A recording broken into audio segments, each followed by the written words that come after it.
करोड़ों का शोरूम, गरीब बहू का फुटपाथ पर काम। साधारण शादी के जोड़े में सेजल अपने कच्चे मिट्टी के बने छोटे से ससुराल में गृह प्रवेश करती है। सामने दो चौकियां घर के अलग अलग कोनों में रखी होती हैं।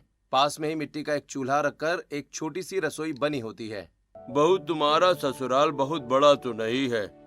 हमारे पास बस यही भाड़े का घर है जिसमें चौकियां डालकर हम लोग यहीं पर सोते हैं। बहू, इस चौके पर मैं और तुम्हारी सास सोएंगे और इस पर तुम अपने पति के साथ सो जाना।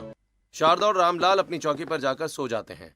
प्रीति जमीन पर बिस्तर बिछाकर सो जाती है और सेजल राघव के साथ सो जाती है। वहीं दूसरी तरफ मीनाक्षी अपनी अमीर बहू का गृह प्रवेश करवा रही होती है। मीनाक्षी बहन, लगता है तुम्हारी बहू ने काफी महंगी ड्रेस पहनी है। इसमें लगना क्या है, ये महंगा लहंगा ही है, पूरे 75,000 का है। क्या 75,000 का लहंगा है? अरे बस करो तुम लोग, मेरी अमीर बहू को नजर मत लगाना। कनिका अपने डिजाइनर लहंगे में गृह प्रवेश करती है और कनिका अपने एसी लगे कमरे में चली जाती है और सो जाती है। अगली सुबह कनिका अपने इंडो वेस्टर्न लुक में हॉल में आती है। हाय, मेरी बहू कितनी प्यारी लग रही है। मेरी अमीर बहू बहुत सुंदर है। भाई, आज तो बहू के हाथ का कुछ मजेदार बढ़िया खाना खाने को मिलेगा। हाँ हाँ, क्यों नहीं। कनिका को तो अलग अलग डिशेस बनानी आती होंगी। कनिका बहू, तुम किचन में जाओ और आज सभी के लिए कुछ मजेदार बना कर ले आओ। कनिका किचन में आती है और एक तरफ सब्जी चढ़ाकर आटा गूंथकर पूरियां तलने लगती है। मैं अमीर बहू हूँ या कोई नौकरानी जो मुझे पहले दिन ही किचन में खाना बनाने भेज दिया? मैं भी पूरी सब्जी खीर बनाकर निपटा दूंगी।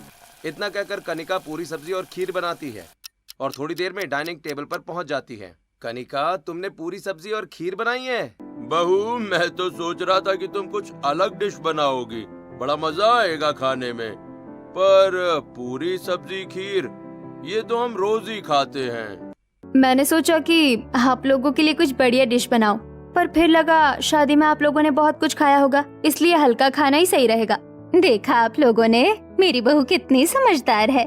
बहुत सही किया, मेरी बहू ने हल्का खाना ही बनाया। अरे बहू, समझदारी इसी में है कि घर वालों के मन का ख्याल रखा जाए। आज तो खाना भाई और भी स्वाद लगेगा। सभी कनिका के हाथ का खाना खाने लगते हैं और दूसरी तरफ सेजल अपनी पहली रसोई के दिन अपने घर से दूर एक आम के पेड़ के पास आती है। अरे, पके हुए आम तोड़ लेती हूँ, खाना क्या बनाऊं? माँ जी भी पूछ रही थी कि पहली रसोई में क्या बनाऊं, घर में तो कुछ है नहीं। इतना कहकर सेजल चिलचिलाती धूप में पत्थर मारकर उस पेड़ से पके हुए आम तोड़ती है और घर चली जाती है। शारदा, पहली रसोई में तो कुछ मीठा बनता है ना, और हमारे घर में तो खीर बनाने के लिए चावल तक नहीं है, दूध भी नहीं है। अब कैसे पहली रसोई होगी?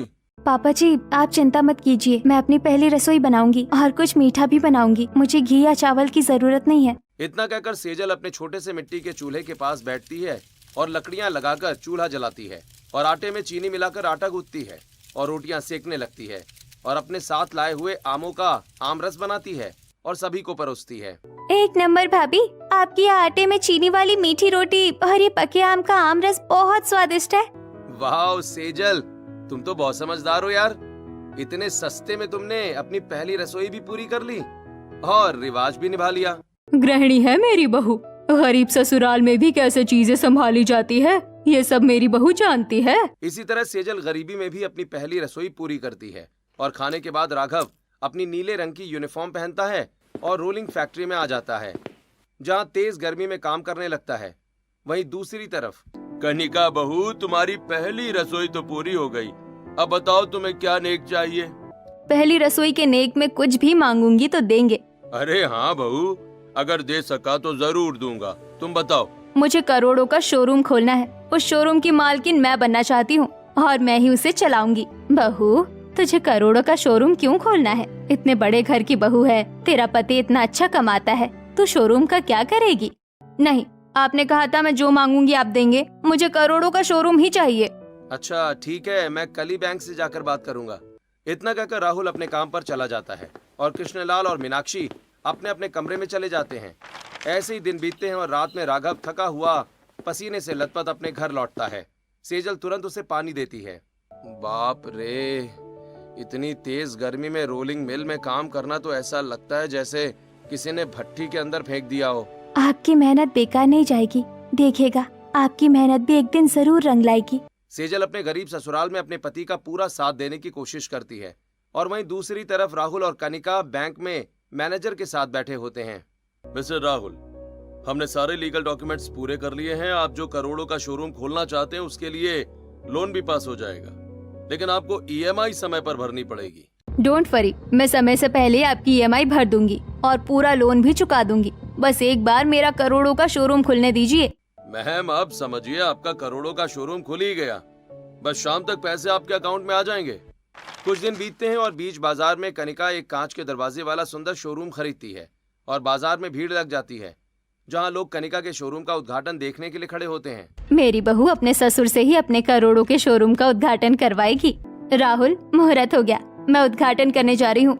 कनिका अपने करोड़ों के शोरूम का उद्घाटन करती है और अंदर चली जाती है, जहां एसी लगे होते हैं, रैक और काउंटर बने होते हैं। ये क्या, बहू ने तो मुझे उद्घाटन करने ही नहीं दिया। छोड़ो, कोई बात नहीं, उसकी इच्छा है अपने करोड़ों के शोरूम की, उसे पूरी करने देती हूँ। भाई बहू, तुमने करोड़ों का शोरूम तो खुलवा लिया, अब इसमें सामान कहाँ से लेकर आओगी? क्या क्या बेचोगी तुम? मैं अपने शोरूम में सिर्फ महंगे और ब्रांडेड कपड़े और फुटवेयर बेचूंगी। उद्घाटन के बाद सभी लोग घर चले जाते हैं और बाजार में घूम रहे सेल्समैन कनिका के शोरूम में आते हैं।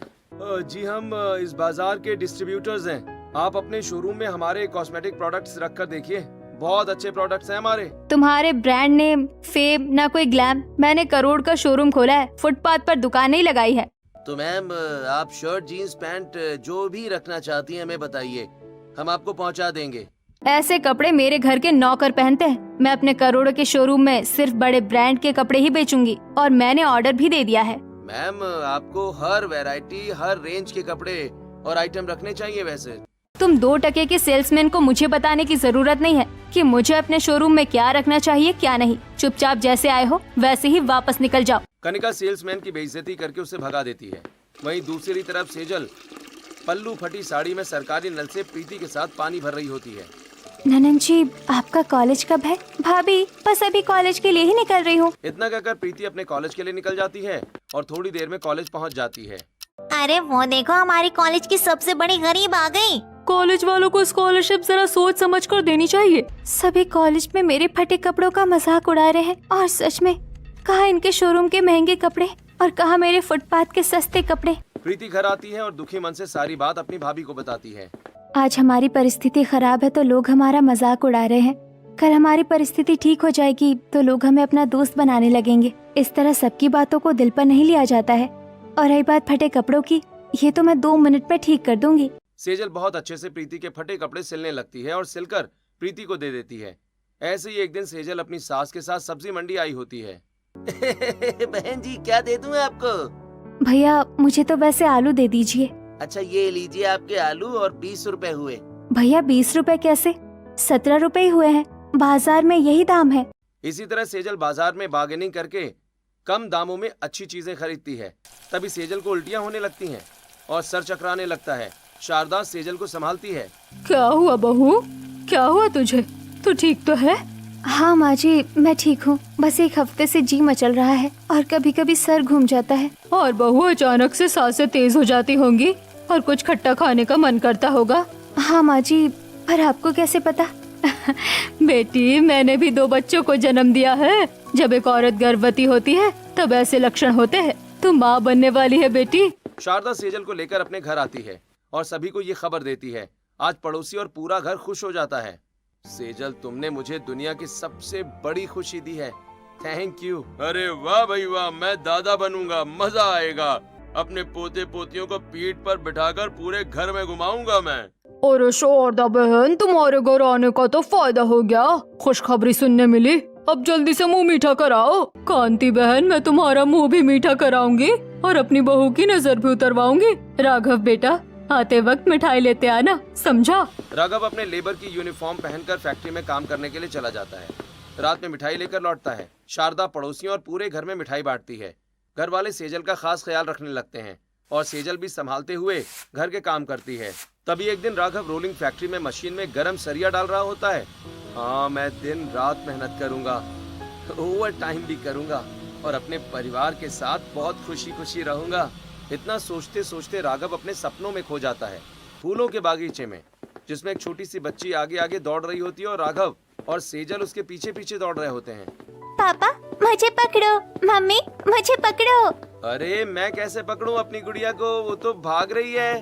अरे मेरी गुड़िया रुक जा, यहाँ वहाँ मत भाग। अचानक राघव को होश आता है। राघव का हाथ